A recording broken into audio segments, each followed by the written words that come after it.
Hi, this is John Moss of Green Scene Home Inspections, talking to you today about foundations. Here we have what's called a corner crack on the edge of the house. This is more of a cosmetic crack than structural. Structural support of house starts about 3 feet in, so this is kind of like when you cook brownies and the edges dry out a little bit faster and kind of crack. Same thing with foundations.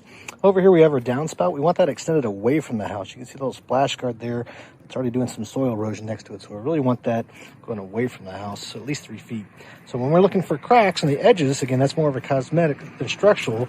But when we come over farther into the property, over here there's a crack going through the perimeter beam and then up through the brick and mortar work. So that is a little bit larger crack than we would consider normal.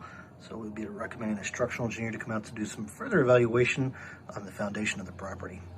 Thanks and good luck house hunting. John Moss, Green Scene Home Inspections.